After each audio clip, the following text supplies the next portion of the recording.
something or something at that table, please. Hydrate.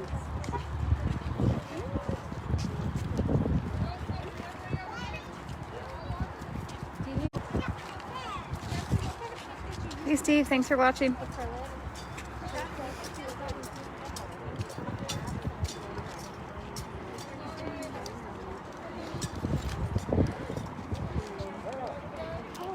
So we're here now at the Northglenn Municipal Court. That's Mr. and Mrs. Montoya. Mr. Montoya is the gentleman that he's a native veteran whose flags were stolen from his front porch. He had hung up flags that were gifted to him from both the Dine Nation and Lakota Nation, and someone drove up to his front porch and stole his flags. He does have a security camera, and there is video footage of the gentleman and the vehicle that was there. But Northglenn PD is claiming that they were not able to confirm who was responsible. Please, there's bags in one of those wagons. Please, there's a camera up there. Please pick up all trash. So the community has come together to show their support, to encourage Northglenn PD to do a more thorough investigation to find out who's responsible and, if possible, even get his flags back.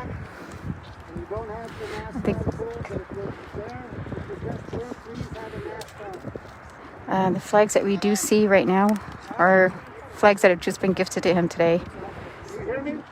They're still demanding for justice to find who it was that stole his flags.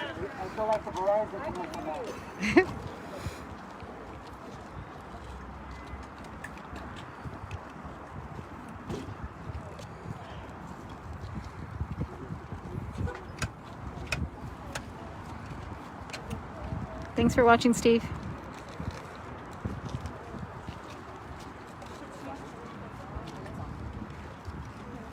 Can you hear me now? Yeah. You mind if I take my mask off and talk to this? Yeah. So, before we move forward in any direction, I asked my brother Doug to give us a prayer when we first started. But I want to lay some tobacco down right here so that that prayer that my brother gave at that park is heard here. That prayer that he gave, that they understand that we speak from our heart and that we carry on that way. This veteran was in multiple conflicts. He wears that eagle feather on his cap as a warrior. He is also a spiritual elder in our community. So I lay down this tobacco in honor of him and his prayer for us here, so that they inside there hear that prayer. So I give this tobacco to Mother Earth.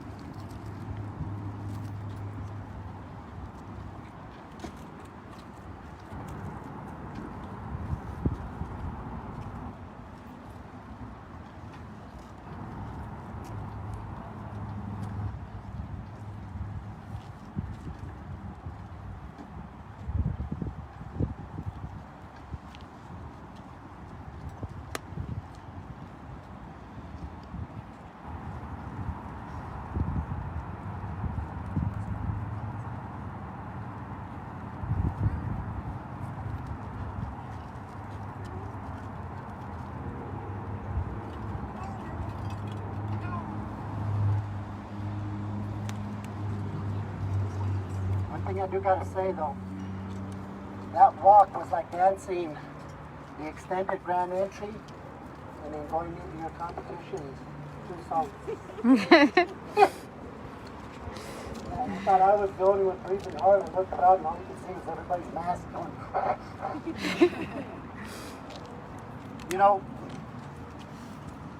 I prayed all this week And I asked our Creator, what was the message I was going to give from here? What was I going to say? That speaks to the heart, but also opens up their eyes. And this morning I got my skillet out, my charcoal, and I started with some cedar, tobacco, sweetgrass, sage. And I asked Grandfather to forgive me. Because at that moment I realized, even though I tried my best and through prayer to not be angry, I still felt that anger. And I asked him to forgive me for that. And then I thought, why am I angry? And my brother told me this morning in his words, it was not because of what they did to me, to my wife, to my family, but that the image that they portrayed is to our little ones. Okay? The message they gave them was fear. The message they gave them was insecurity. As we're trying to teach our youth to be strong and teach our youth to stand up for who they are in every way they can, it's people like this that come and strip that from them.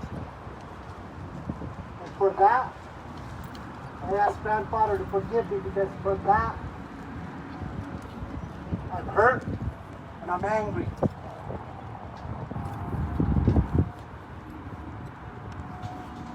I think about what brought us here today. Was it his action? Was it the tribal flags? What was it?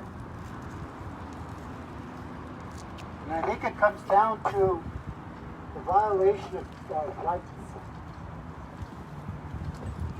I served in the military. And by doing so, I can fly that flag how I see fit. Yes, thank you. Right. I can fly that flag the way that society says I'm supposed to. And I can fly it in distress, upside down. Yes. And that distress is not only for what's happening now in our country and in the world, but it's also for all the broken treaties. It's also for the atrocities that the people of color have to go through. You know, I woke up to the news this morning, and my news is a little brother of mine, Ambrose Cruz, and he's messaging me, and he said, "You have some live stream from yesterday?" The one I got is broken up. Do you have a live stream? And I'm thinking, what live stream? What are you talking about? And then I turned on the TV, and I got society's version Right. of what happened. Right. I didn't get the true version. Come on now. I got society's version. And they cleaned it up, laid some powder on it, Yep. and made it look through that white version. I knew instantly. So I got on Messenger right away, and as soon as I got on, there was a message from my sister. She said, "I felt kind of weird today. I was at Elijah's walk yesterday, and I'm still trying to process that. I didn't sleep. Okay. I had a hard time. And I instantly told her, call her spirit back from there. Her spirit doesn't need to stay there. Call it back." And we have to do that. I was also met with a post that brought back that anger. I read a post about one of the Black Lives Matter organizers. He took some flags off some cars, Trump rally flags. And he didn't take possession of them, he threw them on the ground. And they charged him with 2 felonies. Of course they did. One of the charges was strong arm robbery. Wow. Get there. That's how they do it. They called the perpetrator on my home on the phone That's ridiculous. and gave him a summons over the phone. Wow. That's sick. And they charged him with simple theft. I'm used to it. Wow. And then menacing. No, mischief. Both misdemeanors. That's white privilege. My words to them, to the mayor, to the chief of police, to the 2 detectives, was that was a great, great example Right. of white privilege. Get it. Get it. It's white privilege. I'm no angel. I've been in trouble. I've been arrested. And I don't ever remember a cop calling me On the and phone. give me a chance to talk my way out of it. And then just tell me, go to court on this thing. I'm really pissed off. I've never had that opportunity. Have any of you? Right, that part. I asked why. I did not know. I got 4 different reasons from the people inside that building.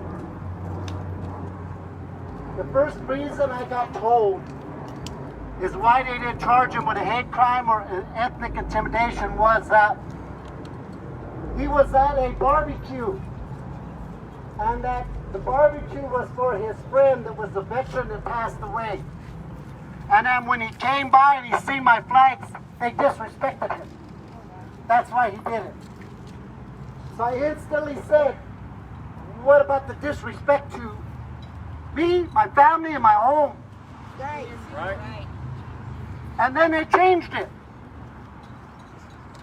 And the second excuse they gave me that they didn't charge him was because he fully didn't know what the flags were.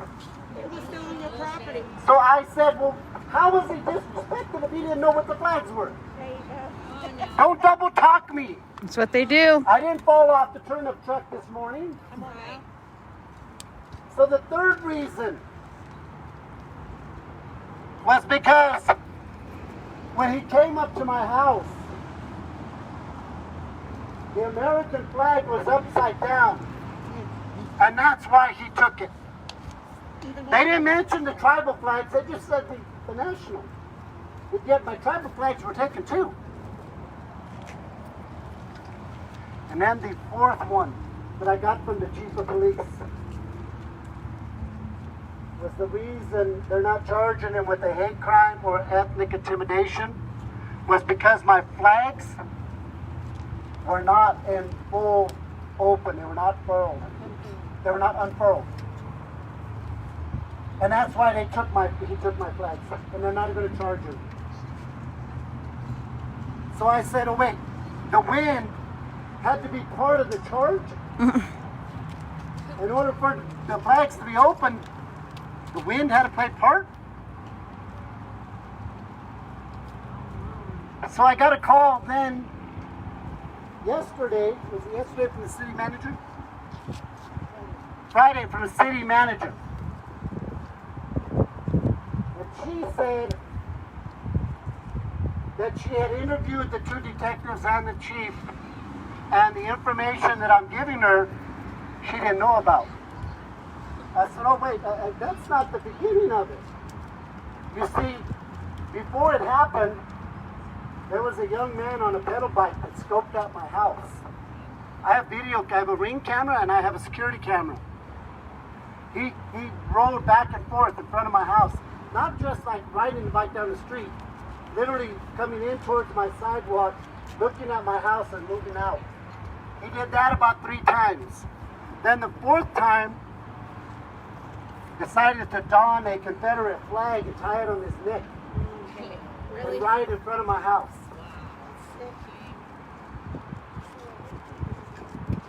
They didn't want to investigate that part.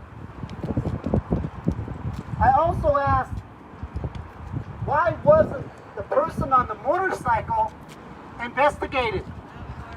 They don't even know who he is. They never even asked. I gave them footage. They don't even know who he is. City manager said, oh, I didn't know that. So then I asked her, does the left not know what the right is doing? Mm-hmm. I'm confused with that. Because if you're a place of justice, if you're a place of equality, you should know that. But they don't. So no one in there knows. So I called the DA. They gave me the DA's name. I called him. I think I'm on day 6 or so. I'm still waiting for him to return my call. He has not given me the time of day as to why. So I also thought I could do this. I could invite the news down. By the way, Channel 9 is right there. They could be here and they could see it. It could be televised. But I talked to my sister about this, and I said, we need to infiltrate that place. So I told the chief of police, I told the city manager, I want to start an oversight committee. Thank you. Yeah.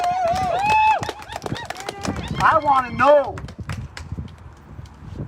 I want to see. I want to be part of it. You know, my dad said, the only way you're going to make change is if you make the change. The only way you're going to see change is if you make people uncomfortable. Yes. Yeah. Yep. So that's my mission. And it was funny because when the chief said this, he said, oh, we would love for you to be on there, you know, get it started, be on there a year or 2 or how, you know, when you think. And I thought, you're trying to make me a token player. I'm not going to be on here for a year or 2. You're going to see this, all of this, Yes. in there. Yes. Yep. Asking those questions and making people uncomfortable. I had a new family member I met yesterday. He said, I could make a lot of noise. Give me a holler, I'll come with you. Yeah. And that's why I posted this morning that we marched today from all directions of that medicine wheel. If you look around, we're not all native here. We've come from all directions. Yes. But we come for one reason, justice. Yes. We're honoring our work. You know, we were in the Army surplus store the other day buying flag poles because even though he took those flags, he didn't win. Those flags are going back up. In fact, we're ordering, I'm also Haudenosaunee, which is Mohawk, and my wife is also from Rosebud. So we're putting those flags out too. Yeah. And I also have family members that originated from Mexico. That flag's coming out too. Yeah. So it's not that they thought they won and they were going to push it underneath the carpet. They made this warrior stronger. Yeah. I told the chief, when I was young and I struggled in school and I had a teacher to tell me in high school that I should quit school because I was going to become one of the 4. And I looked at him, I said, what are you talking about? He said, you're either going to end up in prison, you're going to end up dead, you're going to end up on welfare, or you're just going to end up selling drugs. So you might as well just quit now. Get a head start. This was a teacher at Denver North High School. I went home and I told my dad. I was sitting there and I was upset. And I was sitting there and this was a math class. And I was looking at that math book and I was upset and I was pissed. My dad came and my dad was an activist also. And he said, what's going on? You have problems? What's going on? And I said, nothing, it's all right. And I slammed the book closed. And he said, don't go there with me. What's going on? So I told him what that teacher told me. And he said, you know what? The only way you're going to make change, you change it. So I went the next day to that class. And I decided that I was going to take the class before that and his class and the next class, all the books with me at the same time. And this is, I'm telling my age now. This is before backpacks. So you carried everything in your arms. Oh, you look good then. Thank you. And I went to his class and my desk was in the back of the room. And I took my desk and I pulled it through the aisle and I butted it up right against his desk. And I sat down. You see, another thing my dad told me, he said, son, that book was not written for you. That book was not written for you to succeed, but it was written for you to stumble. Open that book and read it twice. And come back and explain the book to it. And I did that. I started studying a chapter ahead. And when he would start asking questions, I'd raise my hand. Well, now, he took himself, he put himself in front of me so that I was at his back. He wouldn't call on me. But that didn't stop me from raising my hand. I played on every sports team, not that I was any good at all of them. I couldn't play baseball and save my soul. But one of the cheerleaders turned and she asked the teacher, how come she never calls on me when my hand is up for every question?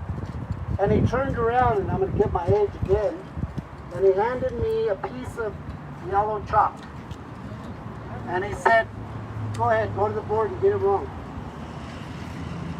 So I went to that chalkboard, and I did that problem how I knew how. And he said, nope, told you you're going to get it wrong. I said, nope. One of the other kids said, no, he's right. That's the right answer. And he said, no, you're supposed to do it this way. And I said, no, that's your way. This is my way. I can come into that house any way I want. I don't need to go in your front door.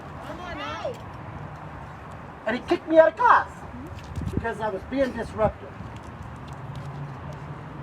So I came back. I wouldn't let him stop me. I came back. We took our midterm. I got mine back instantly the next morning. Everybody else didn't get theirs back, but I did. And my exam looked like it was dying. Looked like it was bleeding to death. There was so much red ink on it. I took that paper home and I looked at it again. I looked at it and said, these are right. There's only one that I question about, but these are right. I know they are. So my dad said, are you positive they're right? I said, I'm positive. He said, let's go. Well, we'll give you a little history on my dad.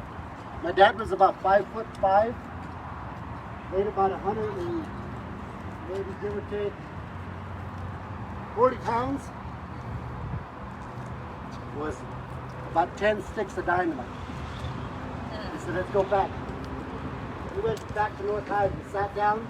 The secretary said, can we help you? He said, I'm here to see the man in that office.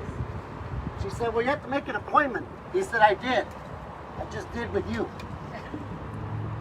She said, no, you have to call and make an appointment. He's not here. My dad said, then we'll wait till he gets back. But we're not leaving. Just about that time, we hear the phone ring. We hear this man answer the phone. My dad turned to the secretary secretary and said, man, he's magical. He came back and he didn't even come in the door. So again, my dad opens the door, we walk into the principal's office. The principal said, can you make an appointment, see my secretary? He said, no, we're seeing you now. So he hangs up the phone, he asked my dad what was going on, my dad told him. My dad said, give him that test. So he gives him the test and he said, did the teacher correct it? I said, yeah. With everybody's? I said, I don't know about everybody's, but I got mine back in the morning, and no other person in the class has got theirs back yet. He said, why'd you give yours back early? I said, I don't know. So he took it and he looked at it and looked at it. He said, which teacher? And I told him. He said, all right, can we have an appointment tomorrow at 9? Because I want to find out what's going on here. So we went back the next morning at 9. We come out that every question was right, but that one that I thought I had problems with. They wouldn't tell me what was going to happen. We did receive a letter from that teacher. But that is how we're treated. That continues to go on today. Our youth today in school are so programmed that they even don't believe that their own people are smart enough to be those people in authority.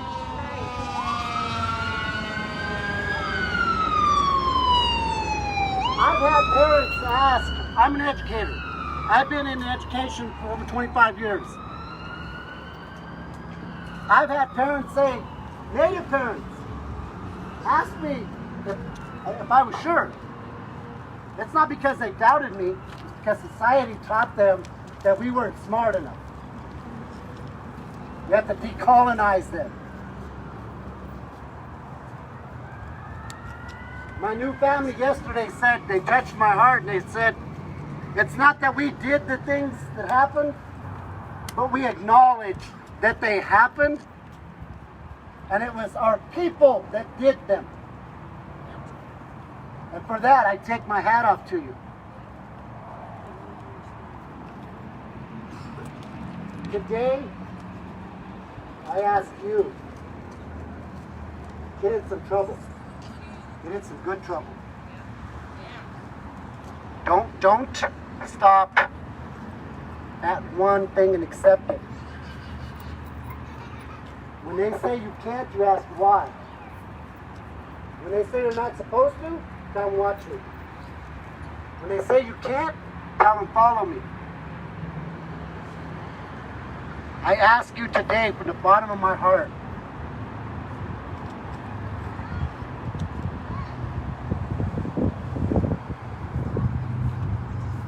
pray for me.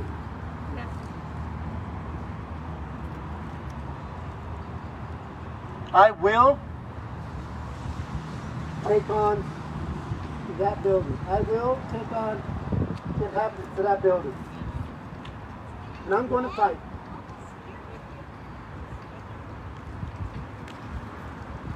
I have not been called by so many city officials this last week, and every one of them wants me to do something. I told the mayor. She said, I'm trying. I'm really trying. And I told her, I don't want you to try. I want you to do. Don't tell me what you're trying to do. Show me what you did. She don't take my calls no more. She passed me off to the mayor and the city manager. Those tables was because, like I said, more contact than I need. I said, oh, do you want us to put a table up for you? You can put your water up there? And yeah, do that. You should be doing it anyway. Do it. I'll bring it here, set it up. I'm with you on that one. Today, I want to say thank you. Thank you. You know, the biggest part that hurts my heart is when I have to leave the home, I watch her go through a routine of locking up the house.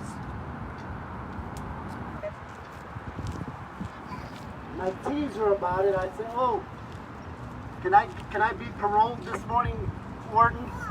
Because she locks the door, locks the screen door, locks the door, and the dogs are on alert.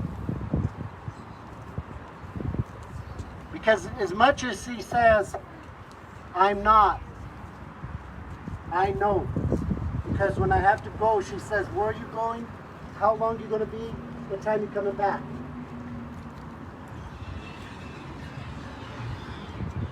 And then she watches me go.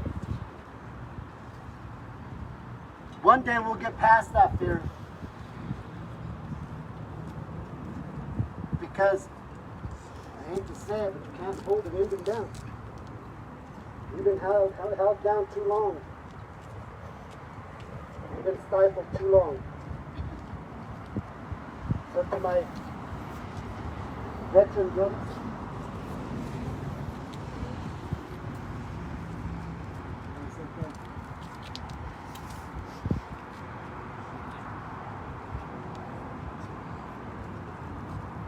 to my people,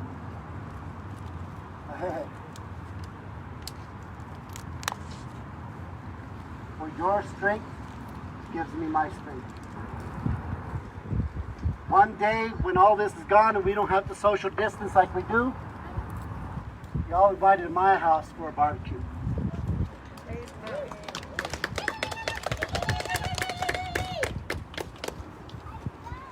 The wife is, that's been her mission. We're going to make the backyard so nice so we have that barbecue.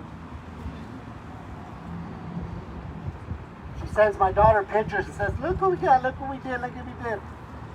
So they're already planning the barbecue and I don't even think I've been invited. But I want to say thank you. The Channel 9 wants to interview me, so I'm going to invite him to come on up.